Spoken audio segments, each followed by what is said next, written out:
So, a lot of people might already know this about me, but I do have a hidden talent. One of them is magic. The main one is magic. It's stuff like, so like, I've actually got an example because I was very prepared for this. You could take like gum or whatever and just like change the flavor, just like that.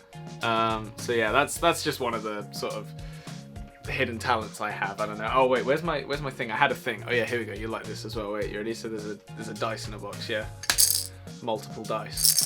Anyway, not important. A dream vacation for me would probably be to go to Florida and just spend hours upon hours at, you know, Universal, Six Flags, Disneyland, all of those. Basically, not as much Disneyland. I do like Disneyland, but anything with massive rides. I'm a huge freak about roller coasters, so yeah. I have a load of people that I've always wanted to meet, and some people that I have been lucky enough to meet actually. One of them being Dynamo the Magician, who I have met before, and he's definitely always been on my list of people I've wanted to meet.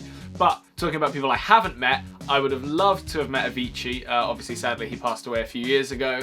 He massively inspired everything that I love about music and everything I do with music. Another person I would have loved to meet, again, sadly passed away, was Sean Locke. He's just one of my favourite comedians. He's a comedian in the UK, for anyone who may not have heard of him, but he is so funny.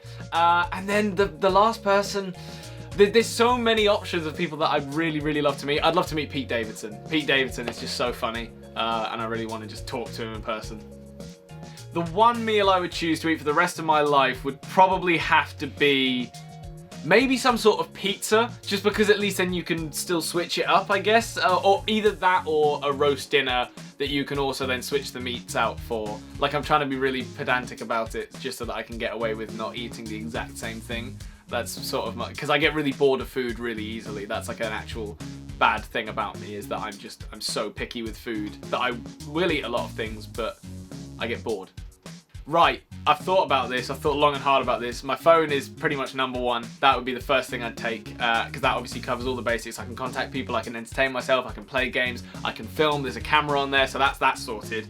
Then I would probably bring a system, some sort, like, and I'm counting this as one object. I'd bring like an entire Wi-Fi mast and all of the stuff that makes that work, so that I can connect with the outside world. And all that sort of stuff. And in that case, if I was actually stranded, I'd probably just get someone to come and get me, but yeah. And then the third thing, my cat. One of my cats, I don't know. No, it's not technically an object, but, you know, company. Oh, all-time favourite movies. I mean, I always go for these ones just off the top of my head. B-movie, Lorax. Oh, what's the other one? Recently, I've really enjoyed watching the Dear Evan Hansen movie. That is great. Really liked that. But yeah, I'm such a fan of sort of like really stupid films, like films that you wouldn't expect someone to have like a really detailed opinion on. I know way too much about the B-movie, so yeah. Something that most people that follow me probably don't know about me, this is actually something I don't talk about a lot, and I did mention it earlier in the video. I am massively obsessed with all things to do with roller coasters or water slides or anything like that. When I was younger, I used to just binge watch videos of, like, you know, any of the new rides at Universal or any of the older new rides and all this sort of stuff. And I've recently started watching documentaries about, like, the entire existence of certain theme parks and what rides they've gone through, and I'm basically just really sad. So that's why my ideal holiday would have been to Universal and all that. I'm just obsessed with roller coasters. So anyone who wants to like work with us that owns a theme park, please get in touch. My biggest pet peeve, and I have a piece of paper for this because it's, I'm gonna show you, hang on. So there's 3 words that people apparently just cannot, for the life of them, and it's not everyone, but people cannot get right, and it's so easy. It's like there's where and were, right? They're a little bit harder because there's only 2 and there's an H in one of them, and that's really hard. But okay, so if something is theirs and it belongs to them, it's their apple or their drum kit, right? And this is turned into an English lesson. If they are a person, then it's there with an apostrophe. That's that word there, there. They are. And then there is, look, that drum kit is over there. It's really simple, okay? And if people can't learn that, then I don't want to be on social media anymore. My favourite birthday memory, and you have to understand, it's only my favourite birthday memory now because of how funny I find how awful it was. But when I was 6, mine and my brother's parents thought it'd be really funny to take us to basically a horror maze for our birthday. At the time, they didn't really know that it would be as scary as it was. It was sort of like a new thing in London. And they were like, oh yeah, let's take the boys to that. And yeah, I was so petrified of that I've never been able to go into one of those. Just that specific type of one. It's called the London Dungeons, for anyone who's interested. I've never really been able to go into one without sort of thinking, God, I was so terrified. But I'm finding like horror mazes at other theme parks. It's just that specific one always sort of irks me. We first went viral, and when I say we, I'm talking about me and my twin brother, for anyone who doesn't know. We first went viral on, it was called Musical.ly at the time, before it was TikTok. In 2016, I think it would have been March 2016, and we basically did a cover of Justin Bieber's Love Yourself, and we didn't even do it portrait in like that way. We did it landscape and posted it on Musical.ly, so it was like really awkward for people to watch, but for whatever reason it got featured, and then loads of people saw it, and our following just skyrocketed ridiculously, and we were like, what is happening? So we just decided to act on it. We kept posting loads more covers and people loved it, and now I'm here nearly 6 years later.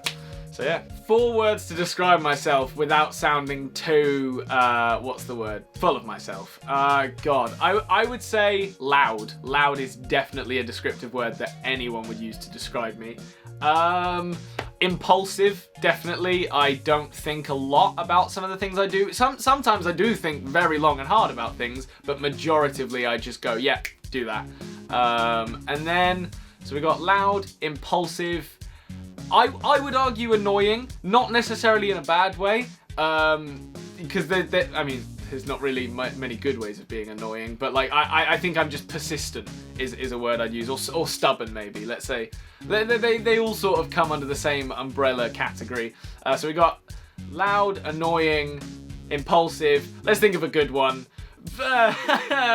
Music is a massive part of my life, and I would definitely use that word to describe myself because it is just always around. It is always to do with something I'm doing. So yeah, those are the 4 words I'd use to describe myself. I wouldn't want to narrow it down to just one thing that's my proudest achievement, because I think we've had so many over our career that I am really proud of. But I'd say like one of the main ones is probably the Radio Disney Music Award that we won, which was just absolutely massive for us, because not only was it just cool to win the award, but it also showed to us how insanely dedicated our fans were, because it was a fan-voted award, and it just meant so much, and it really sort of gave us that push to just keep going and keep doing what we were doing. Yeah, and it meant the world. And then as well, coming second on Celebrity X Factor was just insane. You know, that was such a big thing for us, and we were so nervous about it the whole time, and to do that well was just amazing. So yeah. My role models, there's so many, there's genuinely so many, and I think especially from a young age it was obviously my dad, because, you know, he just grew us up rather, with singing and music, surrounded by all of that, and that was really important for us, I think, for what we were doing now, because it made us even more knowledgeable and passionate about what we're doing. But then I'd also say, you know, I've got so many role models in the music industry, one of them being a band called AJR. They're just massively a part of how my brain works when it comes to music. Like, I think I resonate so well with everything they create, because they create music exactly how I want to hear it, if that makes sense. I probably sound really stupid right now, but that's just how I feel with their music. And then again, Avicii, like I mentioned before, is a massive role model for me. And yeah, just, you know, anyone who's sort of like coming from the ground up and working at music right now. You know, there's so many cool artists coming up through TikTok and stuff like that, and I really do look up to that, because obviously that's, you know, where I've come from as well, and to sort of get to that level would be really cool. So yeah, anyone like that. Thank you so much for watching this video. You can go and check out my brother's Q&A on famous birthdays if you haven't already. His name is Max Mills. He sort of looks very similar to me, but he's probably wearing a hat in the video, although I haven't checked, so maybe go and check that for me. And yeah, make sure you check out all of my social medias, and I am Harvey on most of them, or Max and Harvey on the joint accounts. Lots of love. Bye.